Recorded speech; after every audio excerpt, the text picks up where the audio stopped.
We're here at Forest Dunes Golf Club. There are the 18-hole Dunes course that Tom Weiskopf designed, opened in 2005. And then there's the Loop across the street that Tom Doak opened a couple of years ago. It's a reversible golf course.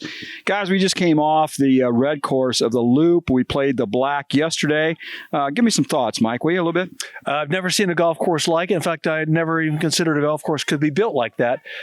Two different looks in the same layout, consecutive days, sort of an engineering masterpiece. Should also mention, talking to Mike May here, who is a golf writer, travels around the country, visiting resorts and golf courses, doing reviews. You can see his writing in Ohio Golf Journal, also in a couple other magazines around. And we're also talking to Mike Williams from Golf Works. Michael, what were your thoughts of the red course or the Loop today? The Loop, again, as you say, it's kind of a trend. There were a few reversible courses that I've had an opportunity to play. And I think it's a noble experiment, in land use and engineering and designing. And I think this one is very well executed for the most part. Everybody's going to have their favorite. And every one of these courses I've played, you like it one way or another, depending on the direction, some depending on how you play and what you're good at. But I think that it is, again, a well-executed thing. And it's sort of perfect for this place here and the atmosphere and the spirit of it. It fits right in with the mission, if you will, of Forest Dunes. Yeah, and it's a great place. It's a little, it's a little remote. It's back in here, so you kind of want to come. You got to want to come here. But if you do, you want to bring us buddies trip here or a girls golf getaway. You've got really 54 holes because the Loop is reversible. So there's 36. You got 18 on the Weiskopf course. So, and as you can hear in the background a little bit, there's families here and the kids can play on the beautiful grounds and different things to do. So we love Forest Dunes. The restaurant here is fantastic and all the accommodations are great. Guys, we also had a chance on this trip to play Belvedere. And so Mike Williams, I'm going to let you go first on Belvedere. What did you think of that experience? Well, as a guy who's coming into golf course architecture and really sort of getting myself on a deep dive into that world, I think it's one of those must-sees. It's built in a classic era of golf course design towards the beginning of the 20th century, 1925 course, William Watson. And it is fascinating to me how courses like that can remain a challenge for players after almost 100 years. But certainly Belvedere does that. The combination of elevation change, of shot making around the green, what it asks of you off the tee, and knowing the history that you're out there, you're walking the footsteps of guys like Hogan, Snead, Watson, Hagen. All of these guys have played there and excelled at that course. Those two things, the history and the current day experience, combined to give you something that really shouldn't be missed if you're in this part of the world. Yeah, it truly is a classic golf course right outside of Charlevoix, Michigan, right off of Lake Michigan. So if you're up in that part of the world, you should try to play there.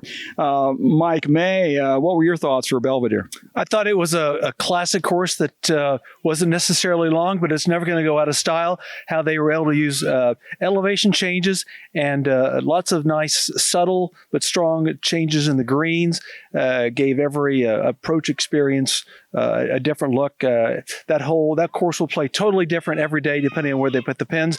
As a walker, I love the short distances from the greens to the tees. That was magical. I was going to say, the modern day course, the first time we played, Freddie, was on Erin Hills, sort of a classic modern day course. And that one's sort of like checkers, where you got to double jump, those holes if you're going to do it. Belvedere is chess. You're moving your chess piece around. It's a thinking man's golf course. And again, I appreciate it so very much. Yeah. And then we also had a chance to stop by Treetops and play the par 3. I just read an article this morning that voted it the second most favorite par 3 in the United States. I don't know if I'd rate it number 2, but it's really in the top 5. It's one of my all-time favorite par 3 golf courses. What did you think, Mike? It was an amazing display of elevation changes for holes that are so short. Really, you got to dial in your iron play, and it was fun. You've got to figure out how much of a difference is when you got a 145-foot or a 90-foot drop from tee to green. Masterpiece, and 9 holes is just perfect. Yeah, Treetops is really a great resort at Gaylord, Michigan. And if you're in that area, the par 3 is always fun to play. You might want to stop in there. And then, guys, I know you spent a few days at Boyne Resort, which there are 10 golf courses at Boyne over by Petoskey Bay Harbor and Harbor Springs. Just give me an overview of what you thought over there.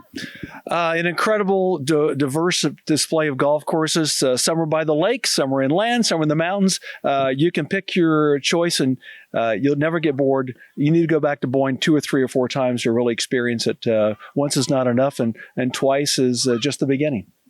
Yeah, I think that again, with Boyne being a hospitality company, that sort of comes out when you see those places. They are an experience. You get a different experience at each one of them. You get a different look, a different feel, but each one of them has that feeling of Michigan joy. There's such a good vibration coming from all of them. They're all very memorable as well. You'll for sure have a hole that you remember. Hey, remember that? Remember you saw that? Remember I did that? Each one of them gives you that opportunity to make a strong impression in your mind. So I say congratulations to the Boyne people who have already gone places in golf and are certainly taking it to new heights. And then I think you got to stay at the Inn in Bay Harbor. That's not too bad a place to spend the night or two. Not too shabby. Yeah, we got to stay in the, was that where we stayed in the penthouse, I believe, out there? So you're overlooking the Lake Michigan. Little Traverse Bay? Little Traverse Bay. And it's funny because I was telling somebody who'd been there before that for me, I like a Western sunset. I like sunsets, but I don't like sunrises. And it's almost like being in California without the 3,000-mile trip because you have that beautiful sunset that just draws people out like it's a show every night. Beautiful water, so many things to do at that resort. The food, and again, the people is really what make it. I mean, if you like people, you like Western Michigan, this Central Michigan or Upper Michigan hospitality, you're just going to love this place. I can't wait to go back to Boyne. I stayed in the cottages. It's palatial, but it's special and it's personal. And as Michael said, the hospitality is over the top, but it's not. It's genuine, and the weather's perfect. I come from South Florida, so it's a great weather change, and the view of the Lake Michigan, you'll never get bored of that. Well, you can see we're here in outside of Roscommon, which is right in the middle of the lower peninsula of Michigan, and kind of a Chamber of Commerce day here. It's about 80 degrees, sunny. It just doesn't get any better. Humidity's not too bad, so if you're in the south and you want to looking for a place to go, Michigan is a pretty good place. There's a lot of great golf here. We're just touching base with Boyne and places like Belvedere, Treetops here at Forest Dunes. There's 6, 7, 8, 10 other great resorts here in Michigan to come to. So that's just like Tim Allen says, it's all pure Michigan. It's pure golf, guys. It's been everything that I thought it would be and then some, and I can't wait to go back. I've been up here a week and I'm leaving too soon. Yeah, again, this is my first time in this part of the world, but I'm already looking at properties. I'm going to call a real estate agent as soon as we're done doing this thing, okay? Because I want to pitch a tent, and come back here again and again and again. That's my takeaway. I'm coming back. Well, you heard it, guys. These are the experts. These are the guys that travel around and look at places all over the world. They like Michigan. So nothing better than Forest Dunes, especially. It's one of my all-time favorites. Boyne is fantastic. So thanks, guys, for taking a minute, chatting with us. And we hope you'll come back up here and check out great Michigan golf. We look forward to more back nine experiences with Fred Altvader. There you go. When you're there, I'll be there. Thanks a lot, guys. You got it.